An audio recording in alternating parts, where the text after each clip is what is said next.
Kenapa nih bro? Senyum-senyumnya lebar banget hari ini. Ini gue lagi happy banget nih Mo, karena kok setelah kemarin mengalami tekanan cukup lumayan begitu ya dari indeks harga saham gabungan, hari ini kita lihat pergerakannya sudah mulai rebound nih, naik lagi dan sudah menghijau closing market hari ini nih. Ini ya buat saya pribadi sebagai seorang investor pasar modal juga happy dong dengan market yang kembali menghijau nih Mo. Wah, portofolio ini pasti banyak banget nih makanya senyumnya lebar Itu banget. dia.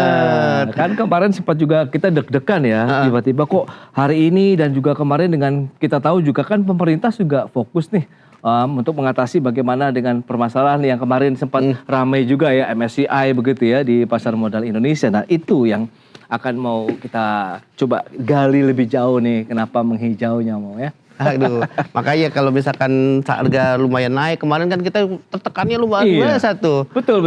Bikin khawatir hati. Nah itu dia. Sore Mas. Halo. Nih Mas Faru, apa kabar? Apa kabar Mas? Wih, Sehat Mas. Alhamdulillah sehat. Silakan. Alhamdulillah Kayaknya baik. lagi seru nih obrolannya. Nah, itu Wah, seru dia. banget hari ini kita Lagi bahas banyak. sumringah sih kalau tepatnya. Sumringah ya? Iya. Alhamdulillah. Melihat indeks tiba-tiba menghijau, pikiran juga lagi lebih lebih optimis ngelihatnya nih. Nah, Pak Farul mungkin ada sedikit pandangan ya, mau ya Iya, kita penasaran begitu. banget. Hijau, sekarang kita lihat pergerakan indeks begitu. Apa yang menjadi trigger nih kalau dari kacamata Mas Farul? Iya, ini sebenarnya abis kejadian dari minggu lalu ya. Iya. Abis minggu lalu ada pengumuman MSCI, ini mendatangkan membuat marketnya itu kalau bahasa Anan itu jadi jittery. Jadi jittery pada bingung. Takut gara-gara Indonesia bisa diturunkan jadi frontier market ya. Iya. Itu kemarin indeksnya dari 9 ribuan itu turunnya drastis. Sempat kalau nggak salah paling rendah kemarin sempat 7.800 ya. 7.800 ini naik lagi ke 8.000. Sebenarnya kalau mau kita lihat ya, mungkin minggu lalu ada concern dari hari terakhir ini pas hari yang naik. Itu sebenarnya nunjukkan ada beberapa hal itu sebenarnya sudah mulai diadres. Kalau kita lihat ya isu yang sangat ingin dibahas oleh MSCI terkait dengan Indonesia itu soal transparansi data, transparansi kepemilikan yang tadinya itu berujung juga pada isu yang paling banyak dibahas oleh para pemain pasar pada hari ini itu adalah terkait dengan free float. Nah, kemarin kan juga sudah ada statement dari Ketua Dewan Komisioner OJK yang baru. Betul. Dan juga sudah bertemu juga dari Direktur Utama dari Bursa Efek yang baru dengan dengan MSCI ya. Mudah-mudahan itu bisa diadres sehingga sudah mulai ada harapan nih. Jadi tapi kita harus lihat juga habis harapan ini muncul, pasar kan biasanya nagih, Pak. Nagih harapan dulu muncul, optimisme muncul, tapi kan ditagihnya selalu belakang. Iya. Pantesan makanya dia semeringah banget nih hari ini nih. Alhamdulillah kan ya udah turunnya udah kemarin luar biasa Pak. Iya. Harus ada rebound lah perbaikan. Oke. Kembali lagi. Tapi aku ya. juga penasaran nih soal kemarin kan MSCI memberikan soal keterbukaan informasi terkait dengan para pemegang saham. Sebenarnya seberapa pentingnya sih sehingga MSCI sendiri sampai menyoroti hal tersebut gitu? Kalau kita melihatnya keterbukaan dan transparansi itu penting sekali. Transparansi itu penting sekali dan juga kalau kita lihat ya yang kemarin yang terjadi itu adalah ada beberapa perbedaan bahasa sebenarnya. Perbedaan bahasa. Bahasanya MSCI dengan standar internasional. Iya. Lalu kita juga punya dengan bahasa kita sendiri. Ini saya cerita contoh kecil ya. Ini perintilan dari banyak hal lainnya. Perintilannya adalah mungkin dari banyak pelaku pasar modal di Indonesia yang diklasifikasikan sebagai investor retail yang termasuk dalam free float, ya kan? Itu adalah yang pakai nama pribadi di akunnya atau di SID-nya.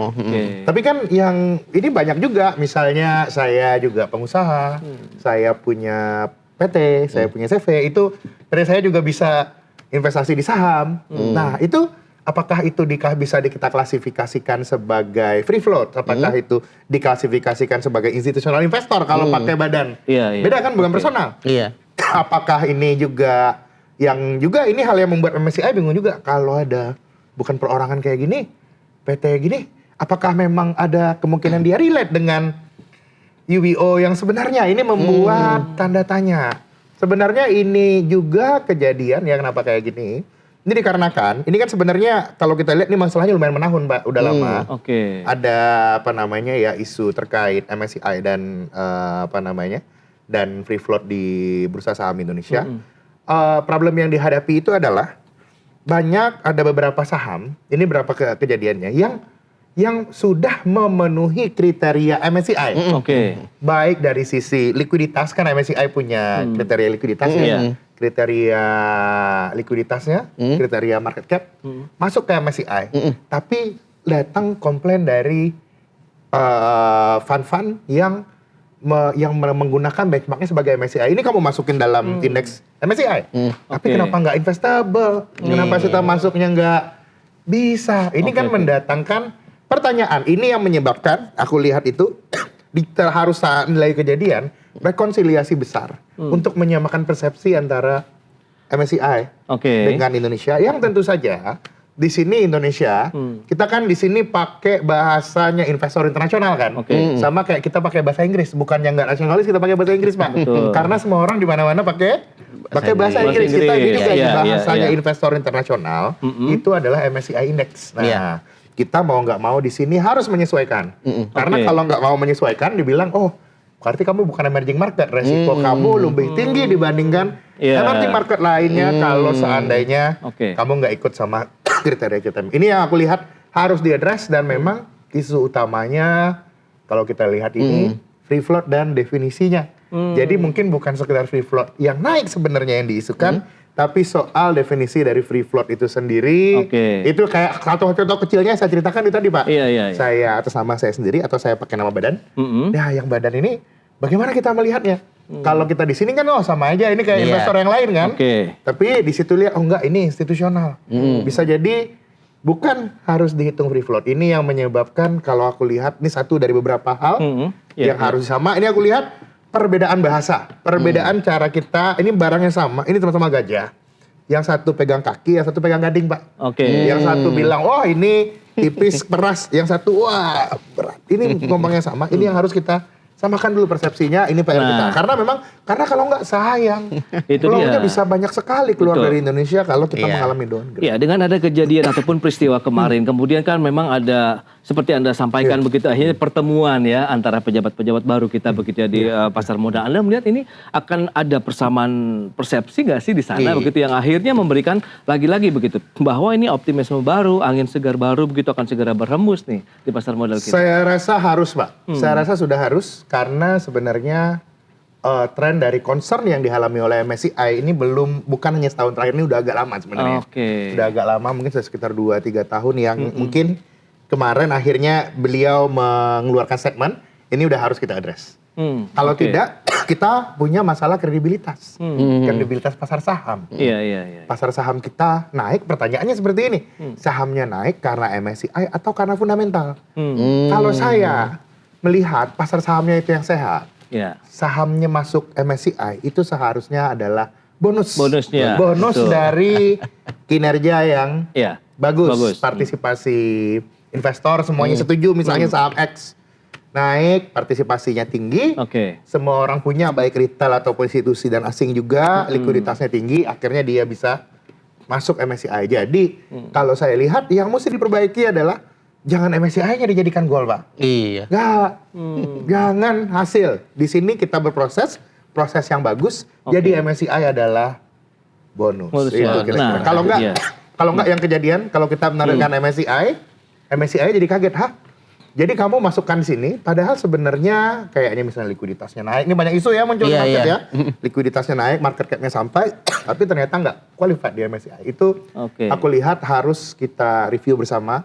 Jangan sampai kejadiannya gitu lagi, Pak. Nah, kan pemerintah udah mencoba memenuhi ya persyaratan gitu. Tadi kan dari 7,5 kalau kita bisa free float ya 7,5%, akhirnya naik nih jadi 15. Nah, Anda melihat ini poin yang memang akhirnya akan ada titik temu di sana dengan persyaratan yang diajukan sama MSCI sendiri, kemudian dengan pasar modal Indonesia atau bagaimana?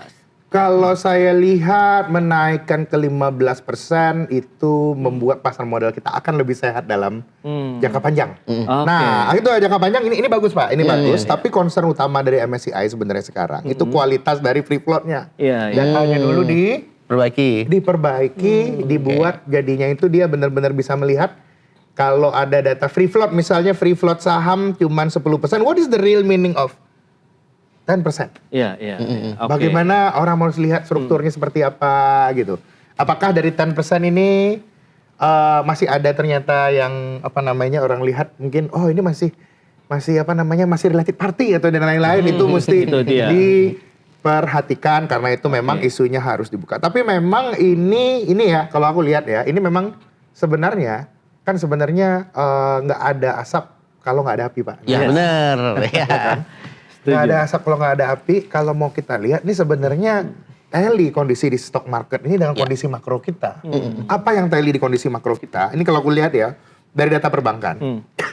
Corporate itu makin hari itu makin mendominasi kepemilikan uang di perbankan. Jadi yang sebelumnya cuma 20%, sekarang udah 35% dari dana pihak ketiga di perbankan itu dimiliki oleh corporate. Nanti kita bisa main ke tempat saya ya, saya keluarin datanya ini. Baik. Company yang uang kasnya paling banyak. Dan mereka pada bingung. Iya. Mau ngapain gara-gara ekonominya slow, uangnya concentrated, terus kan banyak juga itu kan berita yang bilang saldo akun yang di bawah 3 juta makin turun kan banyak cerita kan. Iya, benar. Itu masyarakat makin makan tabungan. Betul. Uangnya ini concentrated, Pak. Kalau memang ini aku cerita ya. Fenomenanya walaupun jumlah investor saham kita kalau nggak salah udah kenceng banget ada berapa? 20 20 juta. Iya, benar. Saya waktu saya baru masuk market baru berapa ratus ribu Pak, baru 200 ribu. Ini sekarang udah 20 juta. Tapi sayangnya itu kita lihat ya data perbankannya. Kepemilikan dananya kalau kita lihat di datanya lebih makro itu makin konsentrate. Jadi aku lihat bukan nggak mungkin fenomena yang terjadi di perbankannya terjadi juga di pasar modal Pak. Walaupun kita makin 20 juta, jangan-jangan nih likuiditas kita itu memang ini fenomenanya yang aku lihat makin terkonsentrate. Kalau makin terkonsentrate, makanya isu terkait kredibilitas dari free float dan lain-lain ini Ya. jadi lebih rentan muncul, Pak. Rentan Jadi muncul pertanyaan lah akhirnya. Rentan muncul. Jadinya kan kalau saya juga misalnya mungkin saya pakai apa namanya? Company saya. Terus gara-gara likuiditas saya banyak yang lain-lain juga teman-teman saya, saudara, adik. Iya. Nggak salah, nggak ada yang salah sama sekali. Nggak salah sama sekali, tapi itu menunjukkan sebenarnya likuiditas kita itu makin konsentrate, Pak. Itu yang sebenarnya aku bilang, ini yang harus ada banyak hal yang harus kita lakukan. Bagaimana kalau aku lihat ya ekonomi yang sehat, liquidity-nya itu nggak terkonsentrate. Nah, lantas kalau liquidity-nya itu nggak terkonsentrate, baru nanti aku lihat itu saham-saham yang beneran, yang fundamental itu bisa naik kencang. Emang Itu menarik dia. sekali ini. Kalau misalkan kita di rumah punya kolam ikan yang demikian besar, isinya ikannya juga banyak. Tapi kalau ikannya airnya kotor, gimana cara ngeliatnya kan ya? Nah benar. itu. Sama sih ya. Terus yang kejadian lagi beberapa ikan mendominasi. Itu Pak. Itu mungkin mojoknya kemana gitu ya? Karena kalau market itu kita bicara teori free market dan lain-lain, market yang oke itu seharusnya tidak terlalu banyak apa namanya itu dikuasai oleh segelintir pemain. Yang menguasai itu harus rame-rame, ada yang besar, ada yang kecil, pasti. Tapi tidak ada mendominasi. Besar tetap besar, besar bisa mempertahankan dia besar, tapi kecil bisa jadi challenger. Nah, itu dia. Idealnya, menarik itu kalau ideal. berikutnya idealnya tuh yang seperti apa nih, Mas Fahrul? Kalau kita bicara mengenai free float, kemudian transparansi yang mungkin ini diharapkan lah buat masyarakat juga akhirnya bisa jelas, bisa clear melihat pasar modal Indonesia begitu. Siapa yang menjadi investornya, kemudian nanti apakah dia benar-benar retail ataupun korporasi. Nah ini seperti apa sih idealnya begitu? Meskipun kita tahu tadi dari sisi jumlah free float-nya ditambah misalnya. Tapi yang ideal transparansi, kemudian free float yang sehat itu yang seperti apa? Kalau ini aku cerita ya, ini aku kembali ke cerita aku soal konsentrasi likuiditas tadi ya Pak. Kalau zaman dulu ya Pak, zaman belum terkonsentrasi Pak. Likuiditas belum konsentrasi, yang beneran muncul dan harus lapor itu kalau above 5% kalau nggak salah ya. Iya, benar. Itu lapor harus ada pergerakan, itu lapor. Kalau sekarang aku lihat ketika ini makin terkonsentrate, yang mana yang kayak saya ceritain tadi ya, ada banyak fenomena misalnya ya saya punya saham terus saudara saya punya semuanya, karyawan saya dan lain-lain itu, aku lihat kita memang yang harus kita disclose itu menjadi lebih untuk membuat pasar lebih kelihatan fair ya. Ini gara-gara clear gitu ya. Ini clear dikarenakan tadi likuiditasnya makin terkonsentrasi, itu harus lebih kecil lagi. Mungkin sekarang apa namanya? Kalau saya mungkin ya pergerakannya 0,5% atau 1% juga udah harus kita lihat. Kita mesti state ternyata ada satu entitas yang sampai 1%. Sehingga itu nanti jadinya clear ini. Jadinya ini bisa membuat itu data kita menjadi lebih kredibel. Karena pasar saham itu yang paling penting itu kredibilitas, Pak. Karena beberapa kali saya ngobrol dengan investor asing, banyak kita pengen masuk pasar saham Indonesia bagus, tapi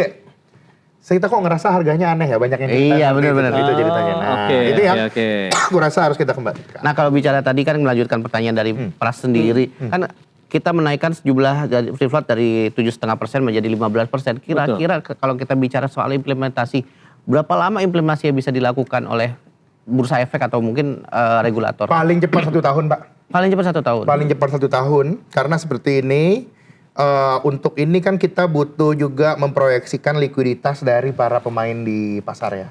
Investor, terutama dari investor institusi, yang kemungkinan besar, kalau free float-nya dinaikkan, selain investor asing, itu pasti investor lokal yang beli. Supaya itu tidak menyebabkan suatu kejut di pasar saham, kita harus bertahap. Masa tiba-tiba ada nambah sekian puluh triliun masuk kebutuhan likuiditas nggak bisa, kita harus bertahap. Saya sih lihatnya mungkin setahun, mungkin dalam kita bisa bagi 3-4 termin ya. 3 bulan pertama, dari mungkin rata-rata sekarang 8%, mungkin ke 12, 15, 17, baru 17 ya. Itu aku lihat harus kita lakukan secara bertahap. Nah, tapi di sisi lain, yang aku lihat, kebijakan ini tidak hanya bisa putus di bursa aja, nggak bisa. Ini kebijakan juga munculnya dari OJK pada dasarnya. Benar sekali. Kan seperti kita lihat tadi, bagaimana hal yang harus diinsentifasi ini kan terkait pemerintah punya visi pertumbuhan lebih tinggi, Pak. Iya, benar. Betul. Kalau pertumbuhannya lebih tinggi 8%, investasinya itu harus lebih berani, lebih mau mencari pertumbuhan. Berarti seperti dana pensiun sama asuransi, nggak boleh ngendon di government bond aja. Dia harus pindah ke dan itu sudah ada arahan ya. Sudah ada arahan, tapi ada PR-nya belum selesai. Ini ada permasalahannya adalah kalau kita ngobrol dengan rekan-rekan dana pensiun dan asuransi, ada ketakutan tersendiri bahwa kalau seandainya kan saham nggak mungkin untung terus, Pak. Iya benar Kalau sekali. terjadi misalnya kondisi yang kurang menguntungkan, mereka paling takut kalau seandainya ini dianggap jadi kerugian negara dan lain-lain. Nah, ini risikonya ya. Risikonya ini aku rasa jadikan momen ini juga untuk mengubah definisi dari apa itu kerugian negara dan lain-lain. Karena ini kan kita saat ini kan kita sedang berada dalam periode negara yang membangun. Betul. Iya kan? Kita mau membangun saat ini, pertumbuhan ekonominya naik, mau ada proyek hilirisasi dan lain-lain. Kalau likuiditasnya ngendon di obligasi negara nggak bisa, Pak. Iya. Cannot. Dan itu butuh keberanian ya. Butuh keberanian dan itu saya harapkan dari Ketua OJK yang baru. Ketua OJK terpilih harus sesuai dengan langkah Presiden mau target pertumbuhan 8%. Jadi memang harus juga memikirkan bagaimana caranya itu bisa berubah. Karena ini urgensinya berubah, Pak. Kalau dulu 2016 ada POJK 1 2016 itu 2016 kalau saya nggak salah. Itu mewajibkan masuk obligasi negara atau obligasi infrastruktur. Karena temanya waktu itu infrastruktur kan. Infrastruktur kita udah berhasil. Ini aku lihat untuk lembaga keuangan non-banknya juga harus arahannya berbeda. Sekarang arahannya urgensinya kalau mau naik itu kita butuh banyak proyek hilirisasi habis ini. Bisnis hilirisasi terus juga derantara banyak company juga yang kemungkinan bisa IPO dan lain-lain. Nah, ini harus disupport oleh pasar modal. Betul. Ini nature-nya beda. Ini nature-nya beda. Kita lihat ya, kalau ekonominya dulu itu kita butuh mengumpulkan dana untuk infrastruktur. Sekarang beda, kita akan mulai industrialisasi. Kalau dulu memang itu bond base, sekarang pertumbuhan modalnya itu dibutuhkan equity base. Nah, ini aku lihat bukan hanya dari Bursa Efeknya, OJK juga harus berubah. OJK-nya harus inline dengan target pertumbuhan 8%. Visinya harus sesuai. Kira-kira gitu. Sebelum kita berlanjut, aus nggak? Aus, Pak. Aus. Boleh sih, mau ambil dulu ya. Oh, ada. Mau nggak? Siap. Ada Boleh. Lanjutkan dulu aja. Iya, boleh. Nah, ini mau tanya nih, Mas Farul. Kira-kira kalau memang free float tadi jadi kan, kemudian ini dampaknya buat emiten, perusahaan-perusahaan yang terkena dengan kewajiban ataupun nanti ada aturan free float jadi bertambah ini Gimana sih, seperti apa? Kalau aku lihatnya kebijakannya harus kita lihat ini apa namanya nggak retroaktif ya. Jadi kalau yang sebelumnya harus kita bagi nih antara yang mau masuk IPO baru harus 15%. Langsung tuh. Langsung yang baru. Ya. Tapi kalau yang sudah lama itu harus diberikan tahapan. Tahapan antara dia mau apa namanya memberikan free float atau enggak, dan harus disiapkan insentifnya Pak. Kalau seandainya dia mau nggak naikin free float, bisa aja.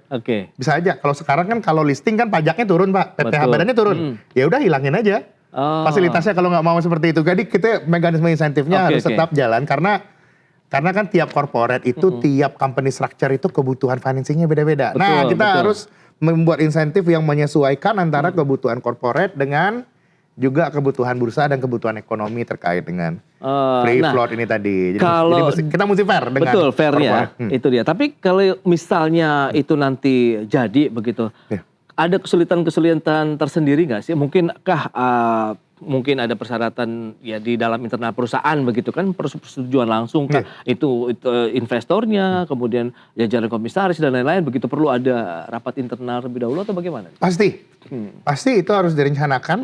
Kayak kita harus ada rencana bisnis perusahaan yang nantinya juga butuh dilaporkan ke bursa dan lain-lain, itu pasti akan dilakukan. Dan karena itu yang saya ceritakan nggak bisa dalam waktu pendek, kasih rentang 1 tahun. Bertahap. Jadinya kan dia di bursa tapi dikit aja Pak.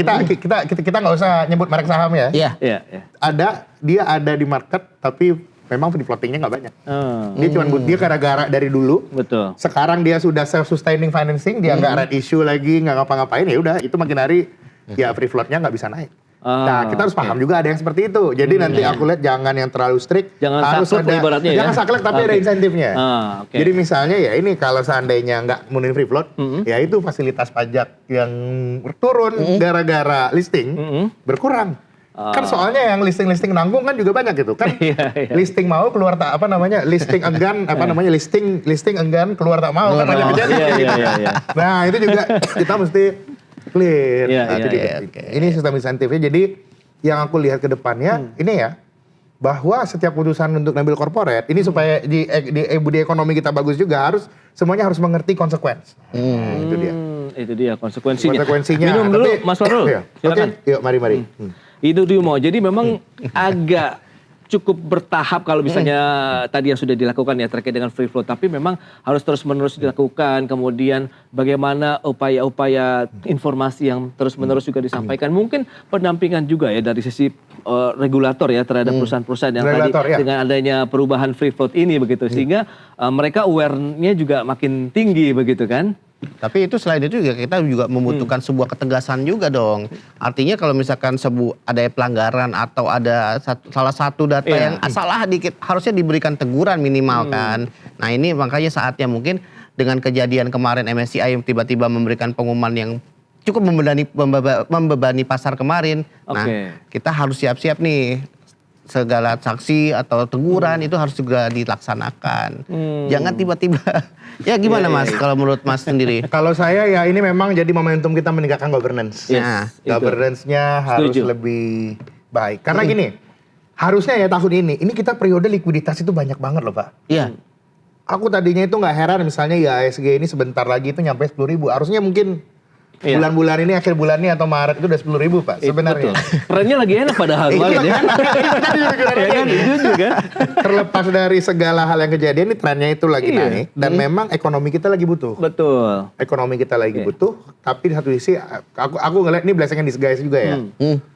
Lebih baik kita ditegur ketika sekarang, ketika kita masih banyak ruang untuk memperbaiki diri. Betul. Nah ini aku lihat ini udah lebih baik tuh kan kemarin kita ditegur. Nanti bayangin ya misalnya ketika ini untung ya ini misalnya kita ditegurnya nggak ketika Amerika lagi mau potong bunga, ketika dunia lagi tightening. Waduh Pak. Kalau sekarang ini lagi enak nih sebenarnya. Enak kita ditegur dulu. Oke. Pas kita lagi banyak bantalan, kita lagi ini, jadi kita bisa berubah lagi jadi untuk mawas diri loh. Ini harus momennya pas nih Mo. Momennya pas. Diri lah ibaratnya. Momennya pas. Kalau saya selalu percaya Pak, Indonesia ini disayang Tuhan Pak. Oke, itu dia. Setuju. Nah, kalau tadi dari sisi korporasi, kemudian aturan free float di mana pemerintah, otoritas pasar modal, otoritas bursa juga sedang benar-benar mereka bersinergi kuat lah saat ini. Kalau memang ada katakan momentum. Nah, buat investornya sendiri ada benefit apa yang bisa didapatkan dengan free float yang Kalau bersama? untuk investor, ini terutama ini ya, ini juga isu buat investor institusi lokal sama yang global juga tadi itu. Oke. Kalau free floatnya ini udah makin meningkat, tapi ini saya lagi ya, meningkat harus bersama dengan kualitas, Pak. Betul. Benar. Iya, Karena meningkatnya ini bisa dengan banyak hal kan. Nah, oke. jadi meningkat dengan kualitas. Maka investor itu persepsinya ke Indonesia is investable. Bukan hanya quotation, kan kalau orang pasar ini lihat itu ada kuotasi harga. Iya. Pertanyaan kita nggak lihat harga itu aja, Pak. Tebal nggak? Aku sekarang mau beli satu hari 20 miliar dimakan nggak? Ada yang makan nggak? Oke. Kalau saya beli 20 miliar harganya gerak nggak? Kalau harganya gerak, ini harganya palsu ini kalau saya beli Iya, 20 miliar ternyata gerak kan, ternyata volumenya nggak Betul. ada. Iya. Nah, hal kayak gitu, kalau itu untuk jadinya untuk investor, kalau seandainya ini berhasil dinaikkan dan jadi lebih bagus. Ini sekali lagi ya, saya Iya. fokus saat ini bukan untuk naik ke 20-nya, tapi untuk bagaimana perbaikan kualitas dari free float itu tadi. Begitu itu lihat, investor akan lihat harganya memang benar nih. Kalau harganya memang benar, ini ya, Iya. kalau harganya memang benar, udah mulai terefleksi, saya baru bisa beneran pakai analisa fundamental saya, Pak. Oh, Nah, kalau kemarin-kemarin, wah ini kita jadi ngira-ngira kan, kira-kira wah ini harga ini karena faktor ABC. Nah, kita jadinya ABC, yang seringkali faktor ABC itu bukan faktor fundamental. Nah, kalau Oke. faktor ini sudah kita selesaikan, ketidakimbangan likuiditas dan juga soal free float tadi udah Oke. jelas, harganya benar-benar mencerminkan, Ya. kita baru bisa, nah ini nih, bursa baru bisa melihat, investor itu lihat lagi fundamental saham. Itu Kira-kira dari kayak gitu. pergerakan harga yang sebenarnya. Jadi lah. pergerakan harga yang sebenarnya baru investor asing tuh masuknya banyak, Pak. Oke. Ini bursa bisa lebih berwarna lagi nih Betul, berwarna, dibandingkan sebelumnya kan. Jadi kalau saya menyarankan ini, sangat berharap Bursa Efek Indonesia habis ini kembalilah menjadi penjaga nilai. Penjaga nilai, penjaga moral pasar modal Indonesia. Nah, ini penting kalau aku lihat bahwa kita harus tunjukkan bahwa yang mendapatkan reward investasi yang baik adalah untuk mereka-mereka yang benar-benar rela memberikan waktu untuk mempelajari sahamnya. Mempelajari sahamnya, misalnya kita lihat saham sektor tambang, saham sektor otomotif, saham sektor properti, benar kita lihat dan itu oke. Ketika orang merasa oke, saya belajar dan itu rewarding, orang akan lihat, Pak. Betul. Kalau tidak, orang ngelihat ternyata yang rewarding lewat cara lain nih. Nah itu, itu jadinya itu yang hal yang sangat penting sekali untuk kita jaga. Terakhir, optimisme Anda nih Mas Fahrul dengan beragam perbaikan yang sudah kita lakukan. Momentumnya ini sudah di awal tahun, kemudian masih ada ruang kita untuk memperbaiki diri. Anda melihat bagaimana kans kita ke depan untuk pasar modal Indonesia dan kualitas investor dan juga investasi? Saya lihat ya dengan turunnya harga ini, terus satu sisi arahannya BI mau bunganya masih rendah. Ini HSG 8.000, waduh murah banget, Pak. Oke. Saham fundamental bakalan oke ini harusnya. Kita bisa mulai mengarahkan investor mungkin habis ini saran saya. Saat ini ya Pak ya, mumpung pasarnya lagi turun banyak. Oke. Jangan stres. Jangan stres. Aku lihat ngeliatin market harus, tapi lebih penting lagi daripada ngeliatin running trade, mulailah lagi baca laporan keuangan, baca rencana. Ini paling penting ini. Back to fundamental. Back to fundamental. Mumpung sahamnya masih murah. Habiskan waktu Anda 2 minggu ke depan bikin list. Kalau saya lihatnya seperti itu. Ini ilmunya Lo Keng Hong kembali digunakan lagi berarti harusnya. Iya. Fundamental yang paling utama. Fundamental benar. Fundamental benar ini ya, harus fundamental benar. Fundamental menentukan, kalau gue lihat fundamental itu kita screening, kita menyaring mana saham yang harus kita lihat dulu nih. Oke, dari kita ada 30 list, 30 list kita lihat, 5 lolos. Dari 5 yang lolos, baru kita lihat situasi pasarnya kapan kita mau masuk. Itu kita lupa. Kalau yang kemarin kejadiannya bisa jadi kita yang 30 jadi 5 ini prosesnya ketinggalan nih kemarin. Iya. Kita harus kembali lagi prosesnya itu yang benar. Oke. Kira-kira seperti itu. Itu dia Mo, berarti memang optimismenya masih tinggi begitu, kemudian peluang untuk potensinya juga masih terbuka lebar, untuk indeks masih bisa melaju kencang lagi begitu ya. Berarti dengan adanya kebijakan peraturan kaitan dengan free float tadi benar-benar diharapkan bisa meningkatkan dan lagi sangat ya. kita tunggu eksekusinya. Ya, itu Bursa dia. Efek, kita investor minta tolong. Minta tolong hubungi MSCI-nya, samakan persepsi, Oke. samakan bahasa dengan dunia internasional. Insya Allah investor akan mengapresiasi kita. Itu dia, berarti memang tinggal tunggu saja waktunya lagi untuk kita mulai memilah-milah lagi secara fundamental. Kita lihat laporan keuangan perusahaan-perusahaan mana ataupun emiten-emiten mana yang mau kita sasar begitu, kita bidik ya untuk berinvestasi di tahun 2026 ini. Mas Farul, terima kasih banyak nih atas informasi, update, insight dan pencerahan yang sudah diberikan. Yang penting optimisme dari pelaku pasar modal ini yang harus terus kita jaga begitu ya di tahun 2026 ini. Terima kasih banyak atas kehadirannya. Mas. Terima kasih banyak. Terima kasih Mas Farul. Terima kasih.